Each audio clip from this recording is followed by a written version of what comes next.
Today, I'll show you how to remove third-party apps from your Gmail account.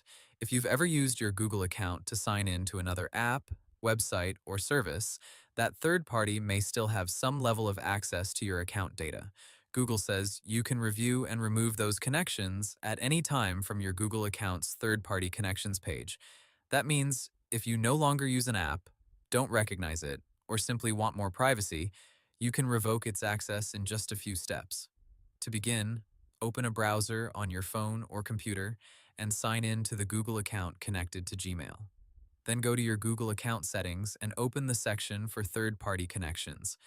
Google explains that this page shows apps and services that either have access to your Google account data, use Sign In with Google, or are linked in other ways. Now look through the list carefully. When you find the app or service you want to remove, tap or click it, then select See Details. On that page, Google says you can review what type of access the app has, such as basic profile information or access to certain Google products. If you decide you no longer want that connection, choose Remove Access or Delete Connection, then confirm. There's also an important difference to understand here.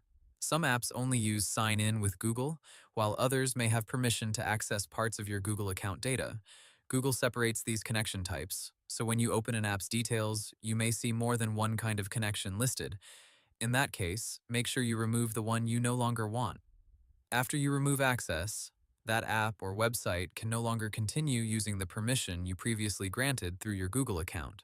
But Google also notes that if the third party already copied some of your data earlier, you may need to contact that company directly if you want them to delete data they already stored.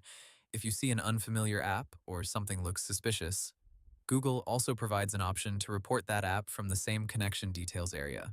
And that's how to remove third-party apps from your Gmail account. Hope the tutorial was helpful, subscribe to my channel, and see you in the next video.